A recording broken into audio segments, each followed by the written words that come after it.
another story today, so I hope you're excited. Today's story is called The Garden of Happiness. So, who can maybe comment or tell your parents at home what is another name, or another word, I should say, for the name of a story? So the name of our story is The Garden of Happiness. What do we call this part of the book? Do you know? If you said the title, then you are correct. This story was written by Erica Tamar.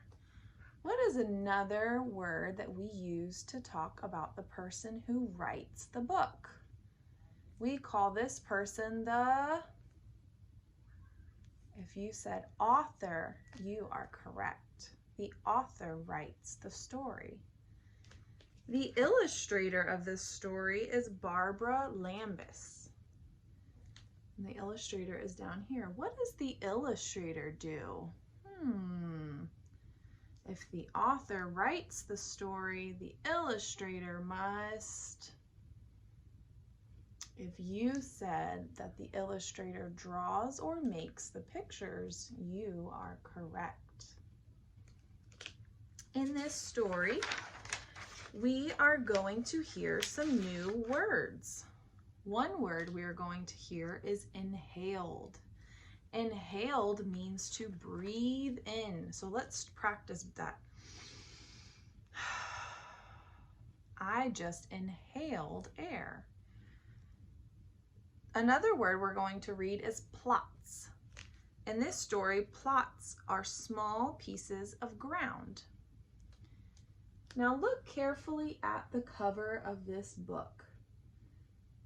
Where do you think this garden is planted? Do you notice the cars and the brick wall behind the garden? Do you notice the fence in the street? This garden takes place in a city. So you might be used to seeing gardens maybe at your home or on a farm, but this little beautiful garden is going to be in a city. Happiness.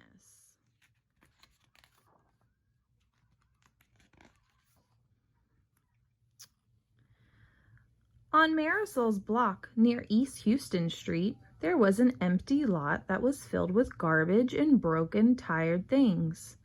It had a funky smell that made Marisol wrinkle her nose whenever she passed by. One April morning, Marisol was surprised to see many grown-ups busy in the lot. Mr. Ortiz carried a rusty refrigerator door. Mrs. Willie Mae Washington picked up newspapers. Mr. Cy rolled a tire away.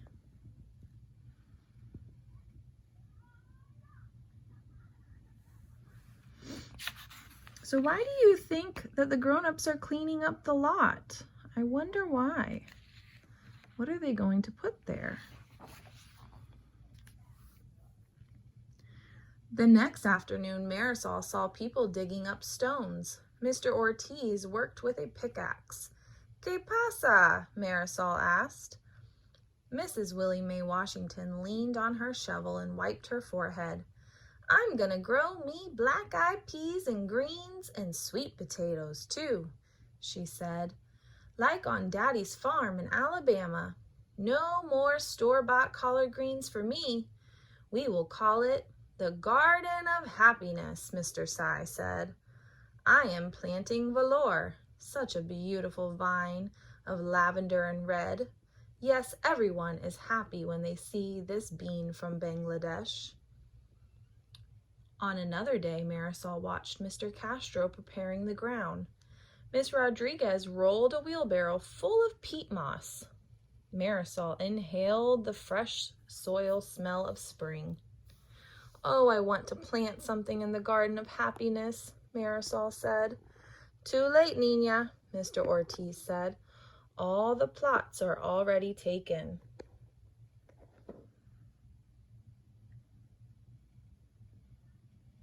So we are going to see a couple Spanish words in this story. The word que pasa means what's happening. And niña is another Spanish word for little girl. I'm going to do my best to try to pronounce these Spanish words the best I can, okay? And I also heard our word inhaled. Inhaled means to breathe in. So she inhaled the fresh soil smell of spring.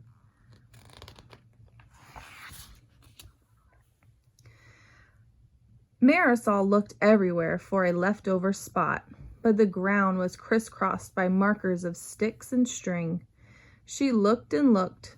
Just outside the chain link fence, she found a bit of earth where the sidewalk had a crack. Mira, here's my patch, Marisol called. It was no bigger than her hand, but it was her very own. She picked out the pebbles and scraped the soil with a stick. Marisol noticed a crowd of teenagers across the street from the lot. They were staring at a brick wall.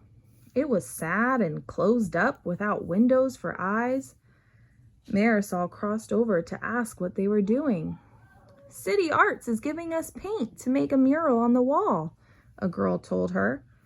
What will it be? Marisol asked. Don't know yet, one of the big boys said. We haven't decided. I'm making a garden, Marisol said. I haven't decided either about what to plant. In the Garden of Happiness, the ground had become soft and dark. Mr. Castro talked to his seedlings as he placed them in straight rows. Come on now, little baby things, grow nice and big for me. So here he is talking to his little seedlings. And they say if you talk to your plants that they grow better.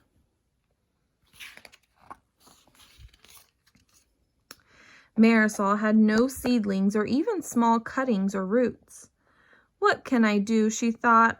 Where can I find something to plant? She went to the corner where old Miss Garcia was feeding the pigeons.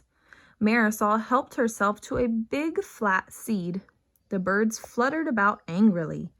Only one, she told them, for my garden.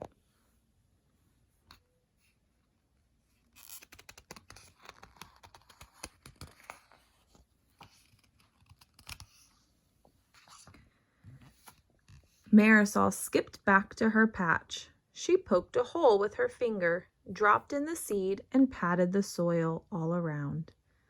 And every single day that spring, Marisol carried a watering can to the lot and gave her seed a cool drink.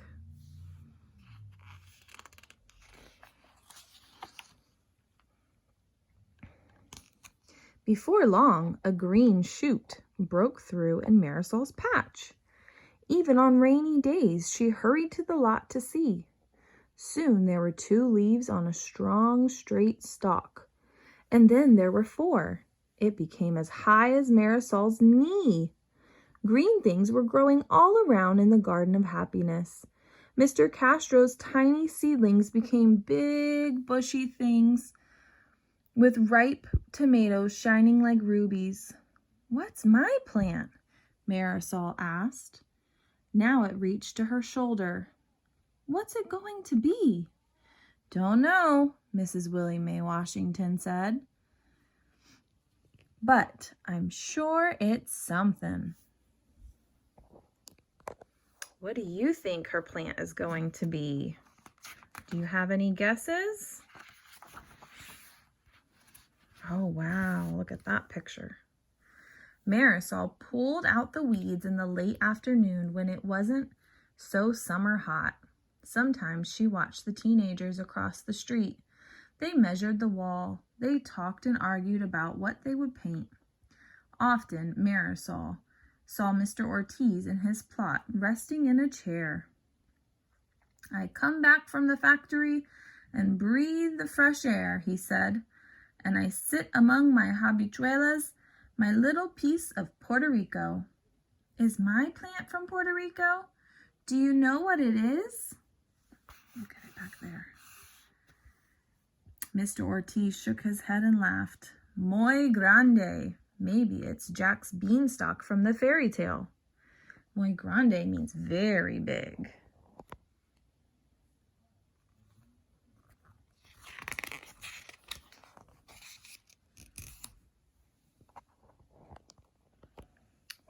look at it now. By the end of July, Marisol's plant had grown way over her head. And then at the very top, Marisol saw a bud. It became fatter every day. She couldn't wait for it to open. Now, don't be looking so hard, Miss Willie Mae Washington chuckled. It's going to open up behind your back, just when you're thinking about something else. So she still isn't sure what it is. Oh, wow. One morning, Marisol saw an amazing sight from halfway down the block. She ran the rest of the way. Standing higher than all the plants and vines in the garden was a flower as big as a plate. Her bud had turned into petals of yellow and gold. "A sunflower," Mrs. Anderson exclaimed as she pushed her shopping cart by. "Reminds me of when I was a girl in Kansas." Mrs. Modjeska was rushing on her way to the subway, but she skidded to a stop. "Ah, Schnozlecki, so pretty in the field of Poland." I'm not sure if I said that Polish word correctly. Old Mrs. Garcia shook her head. No. Los Grisoles from Mexico, where they bring joy to the roadside." "I guess sunflowers make themselves right at home every sun-kissed place on earth," Mrs. Willie Mae Washington said. "Even right here in New York City."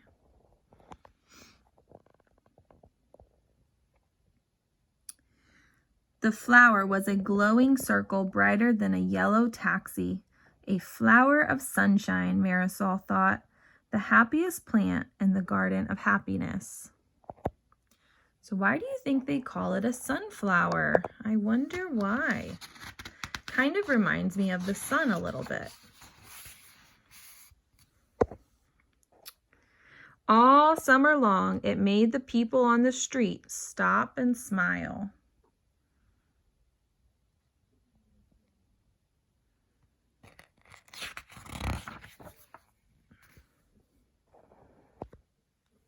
Soon the air became cool and crisp with autumn.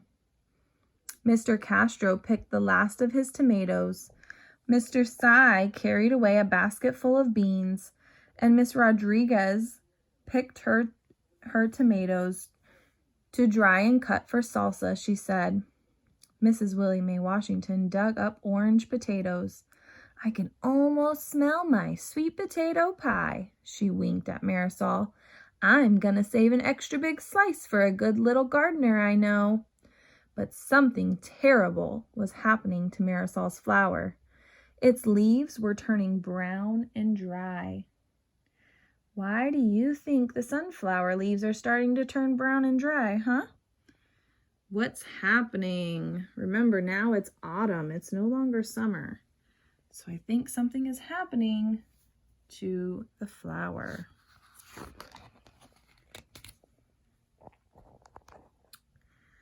Marisol watered and watered until a stream ran down the sidewalk, but her flower leaves began to fall. "Please get well again," Marisol whispered. Every day more golden petals curled and faded. "My flower of sunshine is sick," Marisol cried. "What should I do?" "Oh, child," Mrs. Willie Mae Washington said, "its season is over. There is a time to bloom and there is a time to die." "No, I don't want my flower to die." "Don't cry," Miss Rodriguez said. "That's the way of a garden. You must save the seeds and plant again next spring." Marisol's flower drooped to the ground. The garden of happiness wasn't happy for her anymore. The vines had tumbled down and the bushy green plants were gone. She collected the seeds and put them in her pocket, but spring was much too far away.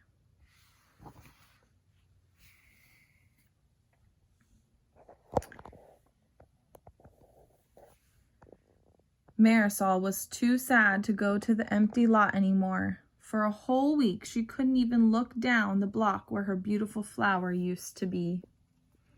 Looks like cold air is coming in now. So now it looks like maybe snow. And they're wearing jackets, I see. And I see all the leaves on the tree fell off too. Then one day she heard people calling her name. Marisol, come quick! Marisol, hurry! A golden haze shone on the street. There was a big crowd like on a holiday. Music from the bodega was loud and bright, and what she saw made Marisol laugh and dance and clap her hands. I wonder what she's going to see.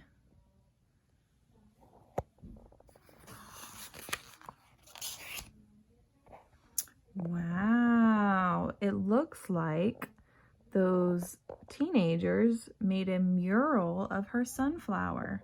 And there's a little picture that they painted of her watering it. And here's all the people celebrating and singing with her.